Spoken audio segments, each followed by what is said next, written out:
আসসালামু আলাইকুম রাহমাতুল্লাহি ওয়া বারাকাতুহু। সম্মানিত দর্শক, আজকে আপনাদের মাঝে আলোচনা করব পাঁচ ওয়াক্ত নামাজের সময়সূচি, তাহাজ্জুদ, সেহরির শেষ সময়, ইশরাক, তাসবিহ নামাজের সময়সূচি, ইফতারের শেষ সময়, নামাজের নিষিদ্ধ ওয়াক্তসমূহ, সূর্যোদয় সূর্যাস্তের সময়সূচি, প্রত্যেকটা জেলা বিভাগ ও নামাজের সময়সূচি। তো আজকে শুক্রবার 29 আগস্ট 2025 ইংরেজি, 14 ভাদ্র 1432 বাংলা, 4 রবিউল আউয়াল 1447 হিজরি।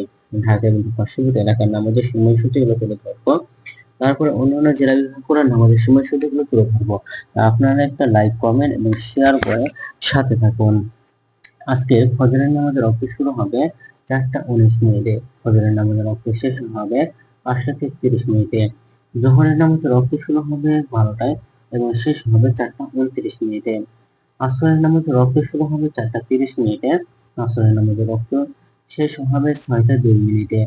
মাগরিবের নামাজের ওয়াক্ত শুরু হবে 6টা 23 মিনিটে। মাগরিবের নামাজের ওয়াক্ত শেষ হবে 7টা 38 মিনিটে।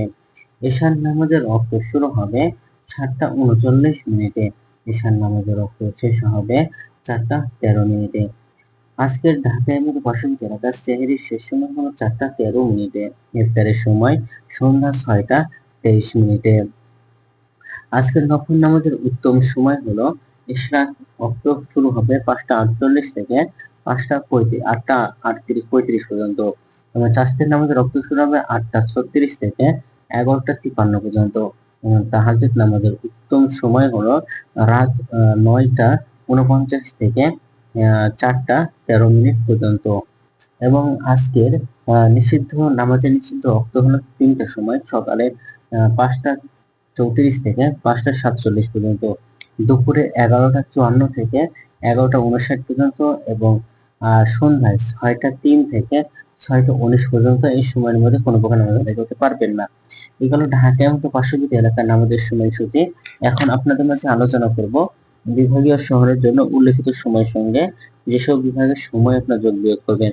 বিয়োগ করবেন চট্টগ্রামে 5 মিনিট এবং সিলেটে 6 মিনিট কম করবেন। ঢাকার মতো পার্শ্ববর্তী এলাকার নামাজের সময়সূচি থেকে চট্টগ্রামে 5 মিনিট এবং সিলেটে 6 মিনিট কম করে গণনা করবেন, তাহলে হবে। যোগ করবেন খুলনাতে 3 মিনিট, রাজশাহীতে 7 মিনিট, রংপুর 8 মিনিট, বরিশালে একটু বেশি করবেন। ঢাকার মতো পার্শ্ববর্তী এলাকার যে নামাজের সময়সূচিটা রয়েছে সেখানে খুলনাতে 3 মিনিট, রাজশাহীতে 7 মিনিট, রংপুর 8 মিনিট, বরিশালে একটু বেশি করবেন, তাহলে হবে। তো আজকের ভিডিওটি বেনিফিট ছিল আর এই সূত্রগুলো নিউজ ইসলামিক ফাউন্ডেশন থেকে। ভিডিওটি ভালো লাগলে অবশ্যই চ্যানেলটি সাবস্ক্রাইব করে পাশে থাকবেন। ধন্যবাদ সকলকে। আসসালামু আলাইকুম ওয়া রাহমাতুল্লাহি ওয়া বারাকাতুহু।